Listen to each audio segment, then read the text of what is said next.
Groupe islamique armé est libéré parce que toute la Kabylie s'était mobilisée. Bonsoir Lounès Matoub. Bonsoir Anne Sinclair. On va venir à votre livre, mais tout le monde a en tête d'abord, si vous me le permettez, l'épisode de l'Airbus d'Air France détourné en cette fin d'année 94. Est-ce que vous avez été surpris qu'ils osent s'attaquer à un tel symbole français? Non, je n'ai pas été surpris, c'était prévisible. Mais tout d'abord, avant d'être transporté politiquement, je voudrais que je dise, que j'explique aux téléspectateurs que je suis transporté dans une sphère que je n'ai pas choisie. Oui, vous êtes représentant de la culture berbère. C'est au nom de la défense de cette culture berbère que vous avez été plus que maltraité, puisque vous avez reçu des balles dans la peau en 88 du gouvernement de l'époque, que vous avez été donc par tous les gouvernements ou par toutes les forces politiques en Algérie très maltraité, c'est moins qu'on puisse dire. Donc je voudrais expliquer que être berbère dans notre pays, être dans le camp du mouvement culturel berbère ne veut pas dire être contre l'arabe. Ça, c'est très important. C'est-à-dire pour éclairer les téléspectateurs. Malheureusement, je m'excuse, malheureusement, toutes les facettes du pouvoir qui se sont succédées et qui se sont réclamées de proclamer ou revendiquer de l'arabo-islamisme ont montré un ostracisme sévère à l'égard de cette culture ancestrale. Et c'est pour ça que vous avez été victime plusieurs fois. Je reviens à cet épisode de l'avion. Ouais. Comment est-ce que vous avez vécu cela? Parce que vous savez, vous, ce que c'est qu'être otage. C'est terrible, c'est angoissant, c'est innommable. Je ne trouve pas les mots pour qualifier cet acte odieux, cet acte fasciste. Cette semaine, deux journalistes algériens ont été assassinés. On a vécu aussi l'assassinat des pères blancs, ces prêtres catholiques, auxquels vous rendez hommage d'ailleurs dans votre livre en disant que c'est le seul bon souvenir que vous avez de l'école. Exact. C'était ces pères blancs. D'ailleurs, le père Dekers qui a été assassiné en Algérie, je le connaissais personnellement. C'était des gens qui m'avaient ouvert les yeux, surtout pour ce combat identitaire. À aucun moment, ces pères blancs ne m'ont enseigné autre chose qu'à être moi-même. Donc j'ai été révolté, j'étais dans tous mes états quand j'ai appris cet acte barbare à l'encontre de ces pères blancs. Donc ces forces du mal sont à craindre même dans l'avenir. Parce qu'il n'est pas exclu que les intégristes ne frapperont pas en France, ailleurs, parce que je les ai entendus fomenter, parler dans les casemates. Vous prenez les menaces au sérieux du GIA? La preuve est là. Je crois que les otages, le détournement de l'Airbus d'Air France est là pour confirmer ce que je dis.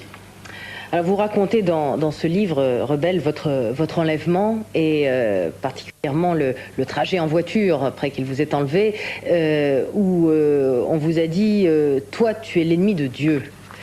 Ça donne une coloration très particulière de ce que c'est que ce combat. C'est au nom d'un certain fanatisme religieux. Oui, c'est ce qui fait peur, c'est ce qui est à craindre dans le futur aussi. J'avais peur, en Sinclair, j'avais peur. Quand ils m'avaient enlevé, et quand je me suis remémoré tous mes compagnons, les gens que j'ai connus, qu'on avait enterrés, ils n'avaient peut-être pas sans prétention aucune fait peut-être le 1/10 ou le 1/100 de ce que j'ai fait à l'encontre de ces gens. Donc j'étais mort dès la minute même où on m'avait enlevé, je me suis considéré mort, j'étais mort. À votre avis, pourquoi ils vous ont libéré? J'ai joué le jeu avec eux, j'ai prié, j'ai appris 2 sourates, j'ai essayé de copier leurs gestes, mais ce n'était pas ça qui m'a sauvé, parce que j'étais coupé du reste du monde. Je savais pas qu'est-ce qui se passait à l'extérieur. Vous ne saviez pas la mobilisation qu'il y avait pour vous exact. En toute la Kabylie notamment. Exact. Mais quand je suis sorti, quand j'étais libéré, et que j'ai vu cette formidable solidarité, c'est là que j'ai compris que ces gens-là ne sont pas aussi invulnérables qu'ils le prétendent. Qu'est-ce qui peut les toucher? Quelque part, ils sont vulnérables. Ils avaient peur. Parce que leur but, c'était de s'accaparer la Kabylie. Parce que la Kabylie, de tout temps, a été le fief de la résistance. Aujourd'hui, beaucoup de gens disent qu'est-ce que c'est que cette résistance? Alors que la résistance, c'est une légitime défense. On ne lance pas des assauts, on subit des assauts. Alors, leur but, c'était de faire tomber cette palissade qui est la Kabylie. Et en travers moi, en travers peut-être ma popularité, ils ont voulu peut-être m'envoyer, peut-être les aider dans leur triste dessein. C'est vrai que j'ai joué le jeu, je leur ai dit que je vais vous aider, je ferai ça, parce que c'était ma tête qui était en jeu. Aujourd'hui, vous êtes retourné en Algérie depuis votre libération, ou vous êtes tellement condamné à mort là-bas que c'est invivable, enfin, pour vous? Elle me manque beaucoup la Kabylie, surtout l'Algérie dans sa profondeur. Je ne suis pas reparti parce que là je travaille. Il y a le livre dont vous venez de parler, il y a aussi mes spectacles. Vous allez faire 2 concerts au Zénith le 28 janvier. Le 28 janvier, donc en quelque sorte j'ai du pain sur la planche. Mais j'y retournerai. Est-ce que, à votre avis, le président Zeroual est en mesure aujourd'hui d'organiser des élections, donc le retour à la démocratie? Et est-ce que vous souhaitez ces élections, dans la mesure où le processus démocratique a été interrompu en 91 parce que le fils menaçait de gagner ces élections? Alors est-ce qu'on peut lutter contre le fils et souhaiter en même temps ces élections et risque de revenir au pouvoir, ou d'arriver au pouvoir plutôt?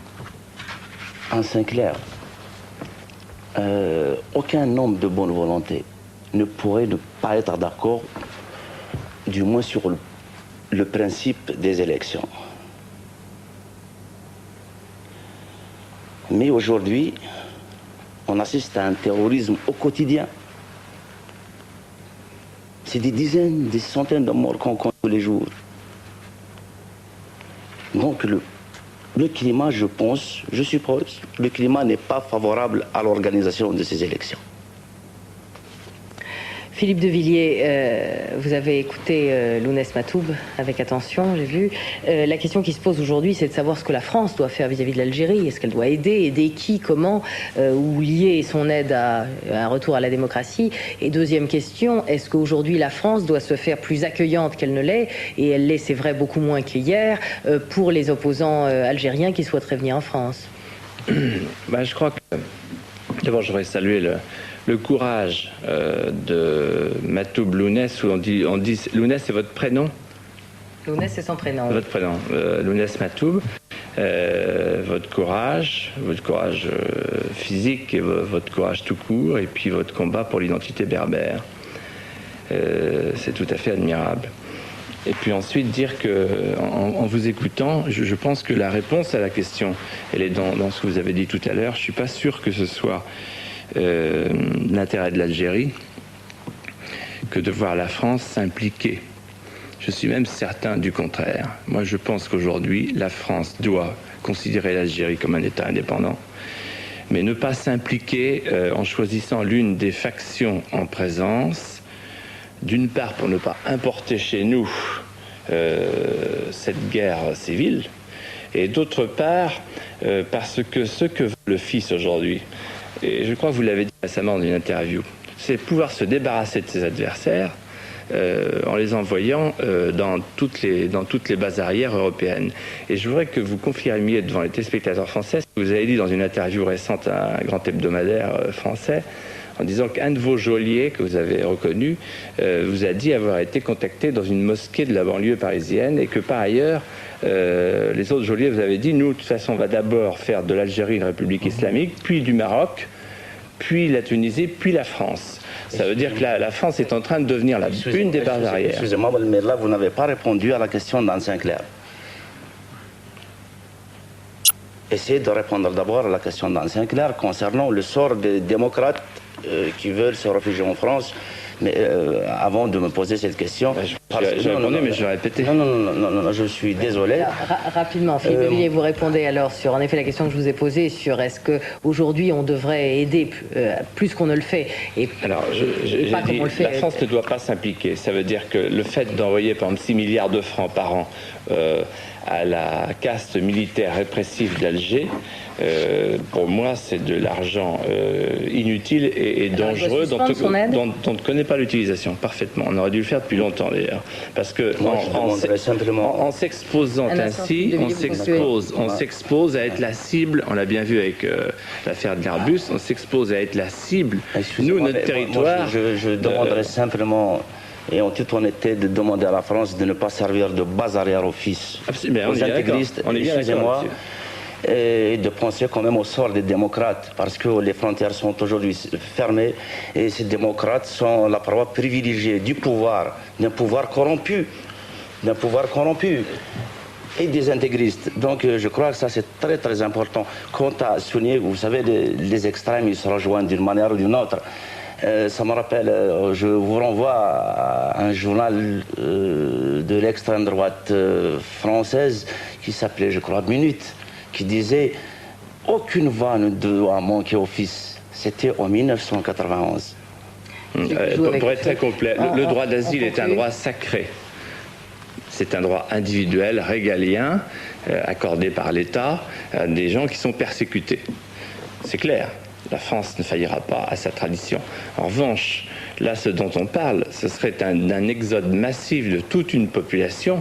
Et vous avez vous-même dit récemment, me semble-t-il, dans l'Express, que ce serait vider finalement l'Algérie de sa substance que de procéder de cette manière. Je crois que ce n'est pas la solution, ce n'est pas l'intérêt d'Algérie à terme, et ce n'est pas l'intérêt de la France. Je vous remercie Philippe de Villiers, merci à vous aussi Lounès Matoub. Je rappelle donc le titre de votre livre Rebelle, paru chez Stock, et à vos admirateurs qui aiment votre musique et vous entendre sur scène, ils peuvent le faire le 28 janvier au Zénith. Merci à vous d'être